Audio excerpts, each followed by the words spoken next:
আল্লাহ বলে, বন্ধু এই যুবকদের ঘটনাটা পুরা সঠিকভাবে আমি আপনার শুনাই।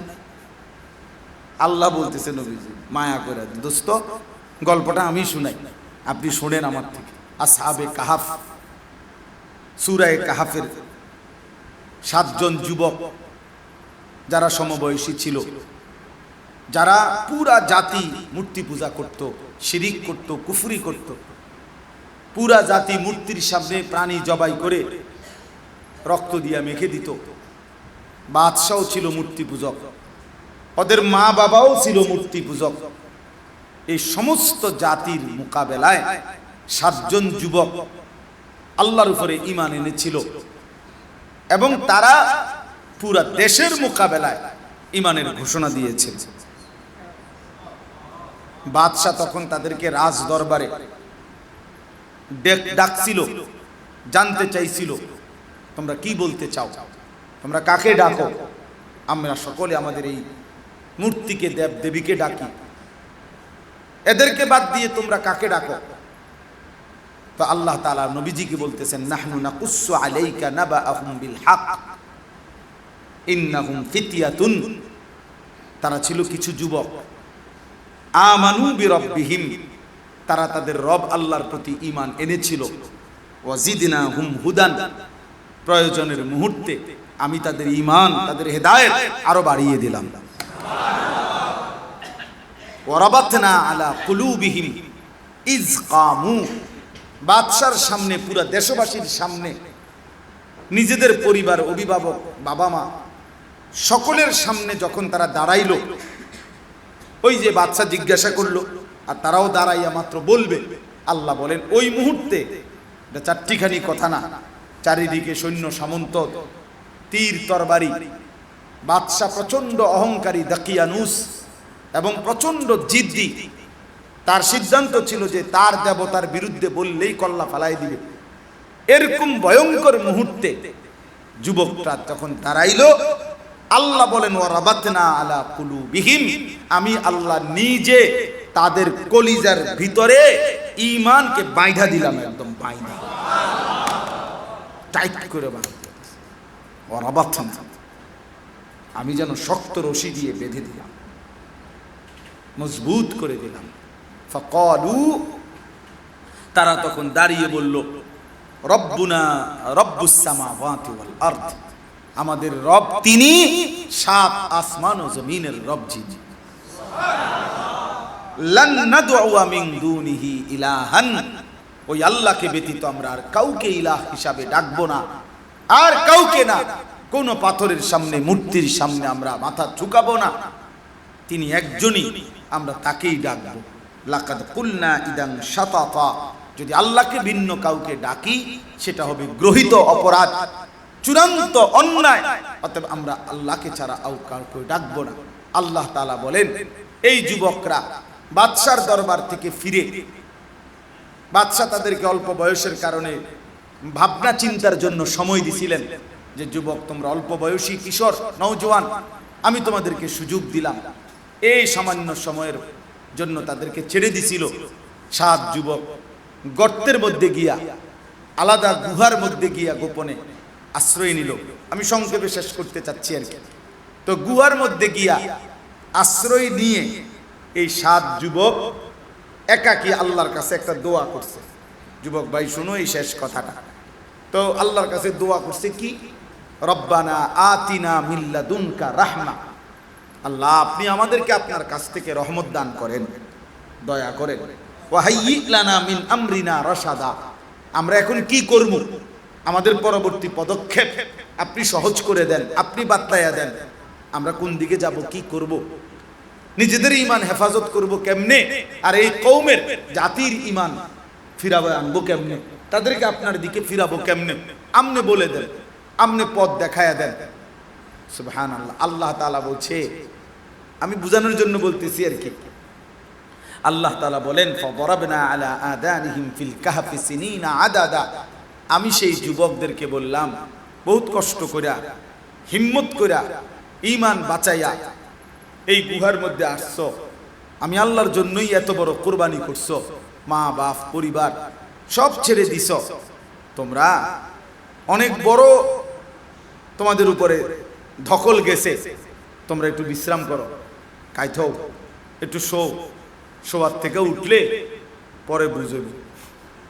তো ওরা যেন কাত হয়ে শুইছে, আল্লাহ তাআলা এক টানা 309 বছরের জন্য ওদেরকে ঘুম পাড়ায় দিয়েছে। ওয়ালাবিসু ফি কাহফিহিম সালাসামিআতিন ওয়াজদাদু তিসআ। এই না আছে কোরআন শরীফ। আল্লাহ বলেন তারা গর্তের মধ্যে, গুহার মধ্যে ছিল 309 বছর। কয় বছর? 309 বছর। ডান বাম কাত হইছে, মানুষে যেমনি ঘুমায়, যে কেউ তাকাইলে বুঝতো যে সজাগ, এরকম।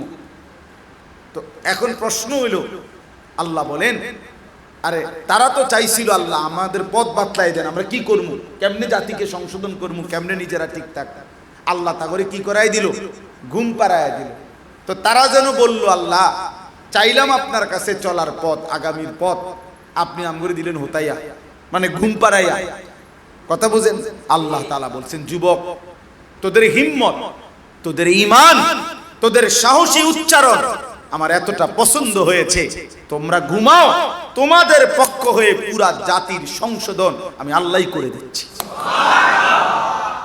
ফলে 309 বছর পরে ঘুম থেকে তুলে আল্লাহ তাআলা বলেন যাও এবার এলাকায় হাঁটো, গিয়া দেখো। ওরা গিয়া দেখে গোটা জাতি তখন ইমানদার, বাদশাহ ইমানদার। যুবকের হিম্মতে ঘর বদলে যায়, সমাজ বদলে যায়, দেশ বদলে যায়, রাষ্ট্র বদলে যায়। হ্যাঁ, রাষ্ট্র বদলে যায়। এই জন্য সর্বশেষ কথা এটাই, প্রিয় নওজোয়ান ভাই, যাদের ফিকিরে, যাদের মেহনতে এই মাহফিলের ইন্তজাম হয়েছে, আল্লাহ যদি আবার কখনো সুযোগ দেয়, যেহেতু আমার দেরি হয়েছে, আবার কখনো আসার আমি চেষ্টা করব। আজকে এতটুকুই কথা। প্রথম কথা এটাই, জীবনের সব বিষয়ে আমরা এটা ভাবতেই হবে যে আমাদের আল্লাহর ফয়সালাই কি হয়? কার্যকর হয়। কার ফয়সালা? আর 2 নাম্বার কথা হইল, ছাত্র হও, কিশোর হও, নওজোয়ান হও, আর অভিভাবক যারা, তারাও আমরা জীবনের উপার্জন, জীবনের আগামী টার্গেট ঠিক করতে আমাদেরকে এটা মনে রাখতে হবে, আমার উপার্জন, আমার জিন্দিগির মধ্যে হারামের কোনো মিশ্রণ যেন না হয়। কারণ হারাম দ্বারা অভাব মিটবে না, হারাম দ্বারা প্রয়োজন পূরণ হবে না। যেহেতু প্রয়োজন পূরণ হবেই না, তার কাজে আমি হালালের উপরে থাকি, তাহলে দুনিয়াও মিলল, আখিরাতের জান্নাতও মিলল। আল্লাহ আমাদেরকে তৌফিক দান করেন। আর সর্বশেষ কথা হইল, তোমরা যারা কিশোর যুবক, আসহাবে কাহফের মতো, এই 7 যুবকের মতো তোমরা তোমাদের ঈমান সুন্দর করো, বিশ্বাস মজবুত করো, আল্লাহকে সেজদা দাও, তোমাদের যৌবনেই তোমরা আল্লাহকে ডাকো। ইনশাআল্লাহ এই যৌবনের ঈমান দ্বারাই আল্লাহ তাআলা দেশ, জাতি, সম্প্রদায় সব বদলে দেবে ইনশাআল্লাহ। আমাদের নবী সাল্লাল্লাহু আলাইহি সাল্লাম জীবনে একবার, নবীজির পুরা 23 বছরের জীবনে নবীজি একবার মাত্র একজন সাহাবীকে বলছিলেন, ওই সাহাবীকে উৎসাহ দিতে গিয়ে যুদ্ধের ময়দানে তীর মারতে বলছেন ওনাকে, শত্রুর দিকে প্রথম তীর, উহুদের যুদ্ধের দিন নবীজি এই সাহাবীকে বলছে প্রথম তীর দুশমনের দিকে, ওনাকে বলছে তুমি মারো। আর সাহাবীদের একটা অভ্যাস ছিল, সব সাহাবী ওনারা ওনাদের মহব্বতে, কথার প্রসঙ্গে সাহাবারা নবীজিকে মাঝে মাঝে বলতেন, ইয়া রাসূলুল্লাহ, আমার আব্বা মা আপনার জন্য কোরবান হোক, আপনি যা বলবেন আমি তাতে রাজি। এভাবে সাহাবীরা বলতেন আর কি। কিন্তু নবীজি জীবনে একবার একজন সাহাবীকেই শুধু এই উহুদের যুদ্ধের দিন তীর মারতে বলার সময় নবীজি নিজে বলছেন, ওই সাহাবীকে বলছেন, তোমার জন্য আমি মুহাম্মদের মা বাপ কোরবান হোক। সেই ব্যক্তিটা, সেই লোকটা যাকে তীর মারতে বলছেন, সে ছিল মাত্র 18 বা 17 বছরের এক যুবক, সাদ ইবনে আবি ওয়াক্কাস। নবীজি তাকেই বলছেন, ইরমি সাদ, সাদ তুমি তীর মারো, ফিদাকা আবি ওয়া উম্মি, আমি মুহাম্মদের মা বাপ তোমার জন্য কোরবান হোক। এজন্য যুবককেই ভালোবেসে নবী জীবনে একবার নিজের মা বাপকে কোরবান করতে বলছেন। এজন্য নওজোয়ানের ঈমান আল্লাহর বড় পছন্দ, নওজোয়ানের ঈমান আল্লাহর বড় পছন্দ। বড় পছন্দ। যুবকের সেজদা আল্লাহর বড় পছন্দ, যুবকের ঈমান আল্লাহর বড় পছন্দ। এটাই আল্লাহ তাআলা এখানে বলছেন। মূলত আমি উল্টাইছি আর এই সূরা উঠছে, এই জন্য একটু শুধু পড়লাম। আর মজার বিষয় হলো, একজন মুমিন শুকর করলেও নেকি, সবর করলেও নেকি। এই জন্য মুমিনের কোনো লস নাই। হাদিসের মধ্যে আছে, আল্লাহর নবী সাল্লাল্লাহু আলাইহি ওয়াসাল্লাম বলছেন, আজাবান লি আমরিল মুমিন, মুমিনের বিষয়টা বড় আশ্চর্য। ইন্না আমরাহু কুল্লাহু খাইর, তার সব বিষয়ই কল্যাণ। ওয়ালাইসা যাকা ইল্লা লিল মুমিন, আর এটা মুমিন ছাড়া আর কারো জন্যই অর্জন হয় না। কি নবীজি উদাহরণ ব্যাখ্যা করে বুঝাইছেন যে মুমিনের জীবন হলো ইন আসাবাতহু সাররাউ শাকারা, যদি তার পছন্দনীয় জিনিস তার জীবনে আসে তো একজন ইমানদার আল্লাহ তাআলার শুকর আদায় করে, ফাকানা খাইরান লাহু, আর সেই শুকরটা তার জন্য কল্যাণকর হয়। ওয়া ইন আসাবাতহু দররাউ, আর যদি তার জীবনে কোনো কষ্ট, মুসিবত, পেরেশানি, অস্থিরতা আসে তো সবারা, সে সবর করে, ফাকানা খায়রান লাহু, আর এটাও তার জন্য কল্যাণই বয়ে আনে। তার মানে বোঝা গেল, একজন ইমানদার যদি সুখে পছন্দসই অবস্থায় যদি শুকর আদায় করে তাইলেও নেকি, বিপদে মুসিবতে পেরেশানিতে সবর করলে তাতেও নেকি। তাহলে আর লস কোথায়? শুকরেও নেকি, সবরেও নেকি। এই জন্য আপনারাও কষ্ট করলেন, আমরাও সবাই। আসলেই মৌলানা সাহেব বলতেছিলেন, আপনারা শুনছেন, আমি তো আর এই অঞ্চলে সচরাচর চলাফেরা করি না, আমার আসলে আন্দাজও নাই। আমি তো স্বাভাবিকভাবে থাকি কুমিল্লা ক্যান্টনমেন্ট, আমার বাসা, মাদ্রাসা বা আমার মূল চলাফেরা সব ওইদিকে। আপনাদের এই রাস্তা সম্পর্কে আমার তেমন কোনো ভালো আইডিয়াও নেই। আল্লাহ পাকের মেহেরবানি যে আল্লাহ তাআলা 24 তারিখ আসবার তৌফিক দিছে, কারণ আর 5-7 মিনিট পরে হয়তো 25 তারিখ হয়ে যাবে। হয়েই গেছে 25 তারিখ। আল্লাহ তাআলা যে এদ্দুর ইজ্জত রক্ষা করছে যে 24 তারিখের দাওয়াতে 24 তারিখে আসতে পারছে, এইটাও শুকর।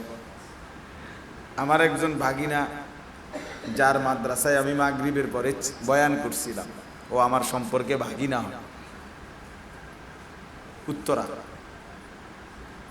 তো ও আমারে বলছে, মামা 12টার আগে যাইতে পারতেন না, যেই জ্যাম আমি জানি। তো ও মামা টাইমেরও কমপক্ষে 5-7 মিনিট আগে আসছি। তা আসলে প্রচণ্ড জ্যাম, পুরাটা রাস্তাই জ্যাম। বৃষ্টি হওয়াতে আরও একেবারে সদর বদর হয়ে গেছে, সোজা কথা।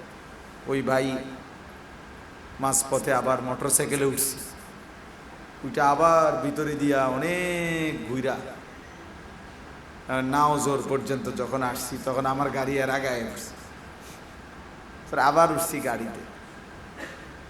যার কারণে আমি বারবারই বলতেছিলাম আপনাদেরকে যেন কষ্ট না দেয়, কমপক্ষে এই জ্যামের কথা বলে যেন আপনাদেরকে দোয়া করে ছেড়ে দেয়। কিন্তু ওনারা এখান থেকে বারবার বলতেছেন যে না, আসতে। সব মিলাইয়া মালিকের ফায়সালা। নাহনু নাকুসসু আলাইকা নাবাআহুম বিল হক ইন্নাহুম ফিতয়াতুন আমানু বিরাব্বিহিম ওয়াজিদনাহুম হুদা وربطنا على قلوبهم إذ قاموا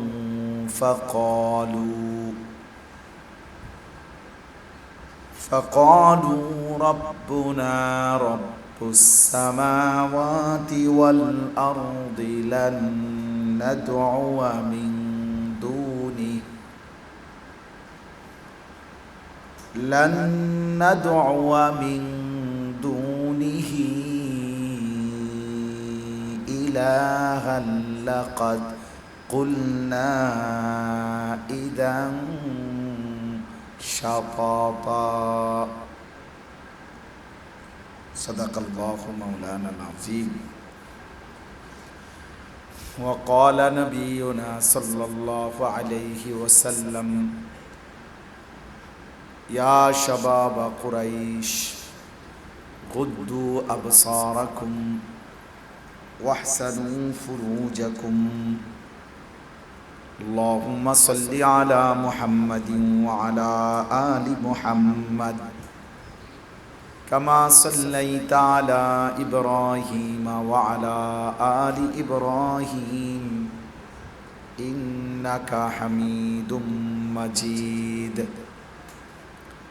اللهم بارك على محمد وعلى آل محمد كما باركت على إبراهيم وعلى آل إبراهيم إنك حميد مجيد سبحانك لا علم لنا إلا ما علمتنا إنك أنت العليم الحكيم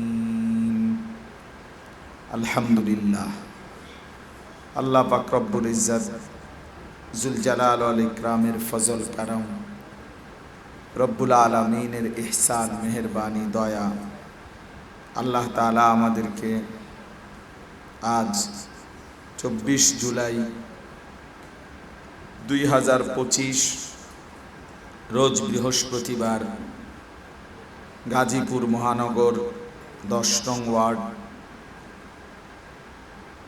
আমবাগ পশ্চিমপাড়া আব্দুল মজিদ মুন্সি জামে মসজিদ ও যুব সমাজের উদ্যোগে অত্র জামে মসজিদে আজকের এই মোবারক ইসলাহি মজলিসে আল্লাহ তাআলাই আমাদেরকে আসবার বসবার আল্লাহর জন্যই জমা হওয়ার তৌফিক দান করেছেন আলহামদুলিল্লাহ।